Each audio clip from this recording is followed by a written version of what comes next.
یہ لوگوں سے تو چھپتے ہیں اور اللہ سے نہیں چھپتے، حالانکہ جب یہ راتوں کو ایسی باتوں کے مشورے کیا کرتے ہیں جن کو وہ پسند نہیں کرتا تو وہ ان کے ساتھ ہوا کرتا ہے، اور اللہ ان کے تمام کاموں کا احاطہ کیے ہوئے ہے۔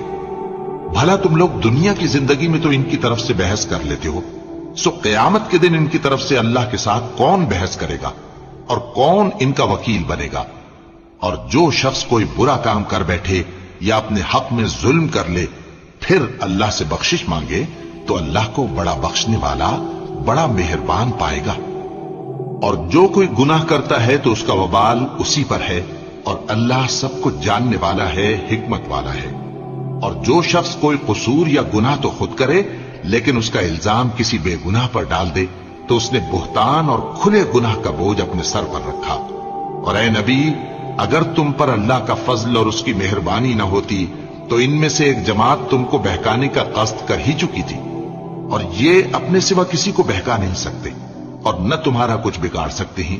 اور اللہ نے تم پر کتاب اور حکمت نازل فرمائی ہے اور تمہیں وہ باتیں سکھائی ہیں جو تم نہیں جانتے تھے، اور تم پر تو اللہ کا بڑا فضل رہا ہے۔ تم دیکھو گے کہ ان میں اکثر گناہ اور زیادتی اور حرام کھانے میں جلدی کر رہے ہیں، بے شک یہ جو کچھ کرتے ہیں برا کرتے ہیں۔ بھلا ان کے مشائخ اور علماء انہیں گناہ کی باتیں کہنے اور حرام کھانے سے منع کیوں نہیں کرتے؟ بلا شبہ وہ بھی برا کرتے ہیں۔ اور یہود کہتے ہیں کہ اللہ کا ہاتھ بندھا ہوا ہے، یعنی اللہ بخیل ہے۔ انہی کے ہاتھ باندھے جائیں اور ایسا کہنے کے سبب ان پر لعنت ہو۔ اصل یہ ہے کہ اس کے دونوں ہاتھ کھلے ہیں، وہ جس طرح اور جتنا چاہتا ہے خرچ کرتا ہے۔ اور اے نبی، یہ کتاب جو تمہارے پروردگار کی طرف سے تم پر نازل ہوئی، اس سے ان میں سے اکثر کی شرارت اور انکار اور بڑھے گا، اور ہم نے ان کے درمیان عداوت اور دشمنی قیامت کے دن تک ڈال دی ہے۔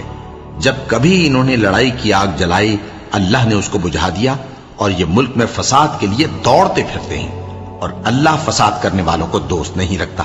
اور اگر اہل کتاب ایمان لاتے اور پرہیزگاری کرتے تو ہم ان سے ان کے گناہ دور کر دیتے اور ان کو نعمت کے باغوں میں داخل کر۔ جو لوگ اپنی جانوں پر ظلم کرتے ہیں، جب فرشتے ان کی جان قبض کرنے لگتے ہیں تو ان سے پوچھتے ہیں کہ تم کس حال میں تھے؟ وہ کہتے ہیں کہ ہم ملک میں عاجز و ناتواں تھے۔ فرشتے کہتے ہیں کیا اللہ کا ملک فراخ نہیں تھا کہ تم اس میں ہجرت کر جاتے؟ بس ایسے لوگوں کا ٹھکانہ دوزخ ہے، اور وہ بری جگہ ہے لوٹنے کی۔ ہاں، جو مرد اور عورتیں اور بچے بے بس ہیں کہ نہ تو کوئی تدبیر کر سکتے ہیں اور نہ رستہ ہی جانتے ہیں، تو قریب ہے کہ اللہ ایسوں کو معاف کر دے، اور اللہ بڑا معاف کرنے والا ہے، بڑا بخشنے والا ہے۔ اور جو شخص اللہ کی راہ میں گھر بار چھوڑ جائے وہ زمین میں بہت سی رہنے کی جگہ اور گشائش پائے گا، اور جو شخص اللہ اور اس کے رسول کی طرف ہجرت کر کے گھر سے نکل جائے پھر اس کو موت آ پکڑے تو اس کا ثواب اللہ کے ذمے ہو چکا، اور اللہ بڑا بخشنے والا ہے، بڑا مہربان ہے۔ اور جب تم سفر کو جاؤ تو تم پر کچھ گناہ نہیں کہ نماز کو کم کر کے پڑھو، بشرطے کہ تم کو خوف ہو کہ کافر لوگ تم کو ستائیں گے، بے شک کافر تمہارے کھلے دشمن ہیں۔